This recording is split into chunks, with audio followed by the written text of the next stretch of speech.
ודיברתי איתך מעל הכפורת מבין שני הקרובים, e falarei a ti do propiciário entre os dois querubins.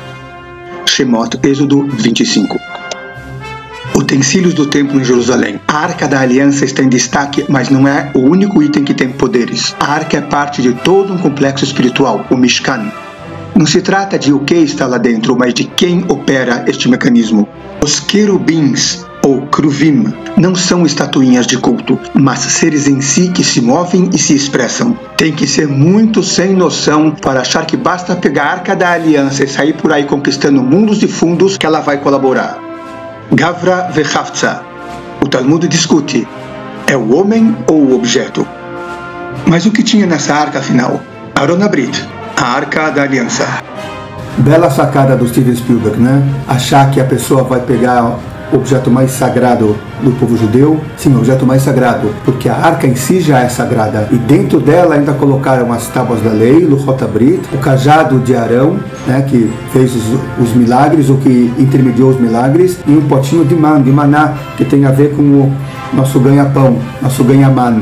O que fica para a gente perguntar é se o poder está com a arca ou com quem maneja a arca, os dois ou nenhum. Então eu abri com essa questão do Talmud de Haftza e Gavra. Existem mandamentos que dependem de Haftza. Haftza é Hefetz em hebraico, é objeto. Por exemplo, colocar o tefilim. Não adianta eu ter a maior boa vontade do mundo para pôr o tefilim se eu não tiver o tefilim. Sukkah também, sentar dentro da Sukkah. 4 espécies, erva minim, a mezuzá. Não faz diferença se eu coloquei a mezuzá ou outra pessoa colocou. Eu tenho que fazer a brachá. Mas eu posso fazer a brachá da mezuzá e uma outra pessoa colocar para mim. Tem o Hefetz que é importante. E tem algumas coisas que é Gavra, e é a pessoa, Gever, que é importante. O maior exemplo disso é o casamento. O casamento judaico ele se consuma quando o noivo pega o anel e coloca no dedo da noiva e fala Ariat Mekudeshet li leisha kedat Moshe Israel.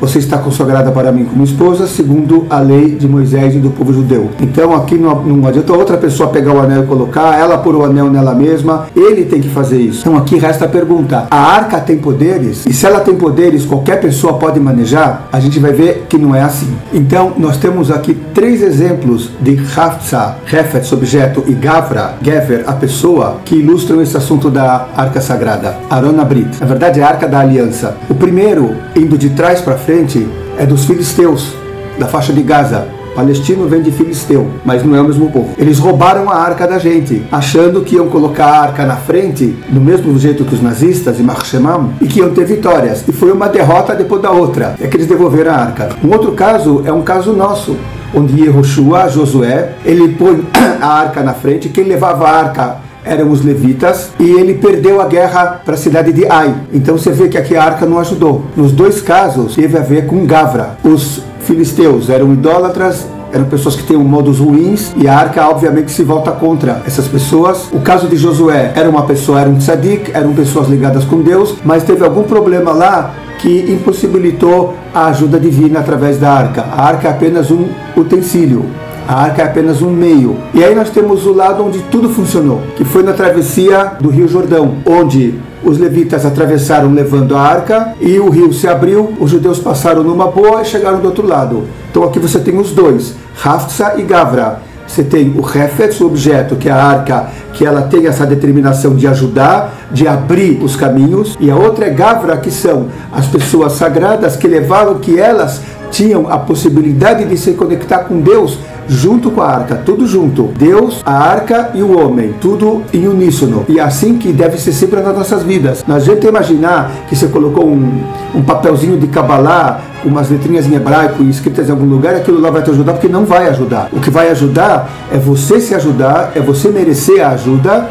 E aquilo que está lá escrito em letrinhas hebraicas, obviamente por um cabalista de Israel, ortodoxo, uma pessoa pura e desinteressada em dinheiro, tudo isso junto e com conhecimento, esse papelzinho ele vai te alavancar. Sabe o que parece isso, que me lembra? Esteira de aeroporto. O Talmud nos conta a história de uma pessoa muito interessante. O nome dele era Nahum Ish Gamzu. Nahum, o homem do tudo bem, tá tudo jóia, isso aí é pro bem. Tudo que acontecia na vida desse homem, ele falava isso também para o bem. E aconteceu que ele foi enviado para Roma para apaziguar o imperador e levou consigo um baú cheio de joias, diamantes, ouro e coisas assim. Naquela época os romanos perseguiam os judeus e tinha esse papo de um jabazinho aqui, um jabazinho ali para apaziguar os nervos do imperador. Só que quando ele parou no hotel, no caminho, o dono do hotel viu que ele tinha gemas lá dentro, que ele tinha coisa boa lá, roubou tudo enquanto ele estava dormindo e colocou areia e terra. Quando chegou na presença do rei, ele falou assim: rei, trago de Israel um presentão para o senhor. Abriu a tampa, parecido com a arca do filme, e dentro tinha areia e terra. O rei ficou furioso e mandou prender ele. Quando soltou para ele ser julgado, Deus mandou Eliel Anavi, Elias o profeta, aparecer como um dos conselheiros do rei, e Elias o profeta falou assim: olha, esse pozinho, essa areia, essa terra que está aqui, eles são aquela mesma areia que Abraão jogou nos reis e que se transformaram milagrosamente em flechas e matou todo mundo. O rei mandou pegar essas areias aí e jogar nos inimigos. Deus fez um milagre, se transformou em flecha, acabou com os inimigos, e aí o rei encheu de volta ouro e pedras preciosas para Nahum e Gamzu. Por quê? Porque quando ele viu a areia lá dentro, ele falou: Gamzu letová. Isso também é para o bem. Não é só filosoficamente que isso é para o bem, mas que isso é para o bem. Ou seja, essa porcaria que está lá é que vai ajudar. Tem um ditado que diz: Et tzara ile Yaakov umimena ivashea. Tá uma situação ruim para Yaakov, para o povo judeu, e dela ele irá se safar. Nossos rabinos comentam que isso quer dizer que às vezes existe uma situação ruim, que dela, essa situação é que vai salvar a pessoa. Foi o que aconteceu com Noach e Gamzu. Então nós temos aqui vários cenários. O cenário de que os filisteus, eles têm a arca, tudo que tem direito dentro, e perdem. O cenário de Josué, que é uma pessoa santa, tem a arca com tudo que tem direito e perde. O cenário do povo judeu, que atravessa o Jordão com a arca e ganha e sai beneficiado, sai vencedor. Ou seja, as coisas não dependem só da pessoa, de Gavra, as coisas não dependem só do objeto, de Hafsa, do Hefet, as coisas dependem de uma conjuntura onde tudo está em uníssono. Como dissemos antes, a fé em Deus, a atitude correta, o instrumento necessário para que aquilo possa acontecer. Existe uma passagem relativa a Noé, que diz respeito ao mundo todo. Depois que acaba o dilúvio, Deus diz para Noé: Seminateiva, saia da arca. Olha aqui, novamente, arca. Não é a arca que salva, é o comportamento de Noé que o salvou. E a todos os seus filhos, toda a sua família. A arca estava lá para todo mundo, mas nem todos puderam ou quiseram usar. Aqui é igual. A arca é apenas um utensílio. E talvez pelo fato de terem depositado na arca todas as esperanças e toda a confiança na vitória, Deus tenha escondido ela até o Mashiach chegar. Aí a gente vai saber o que nós podemos fazer e o que não podemos fazer para nos beneficiarmos dessa enorme arca que é o planeta no qual Deus nos colocou. Obrigado e Shalom.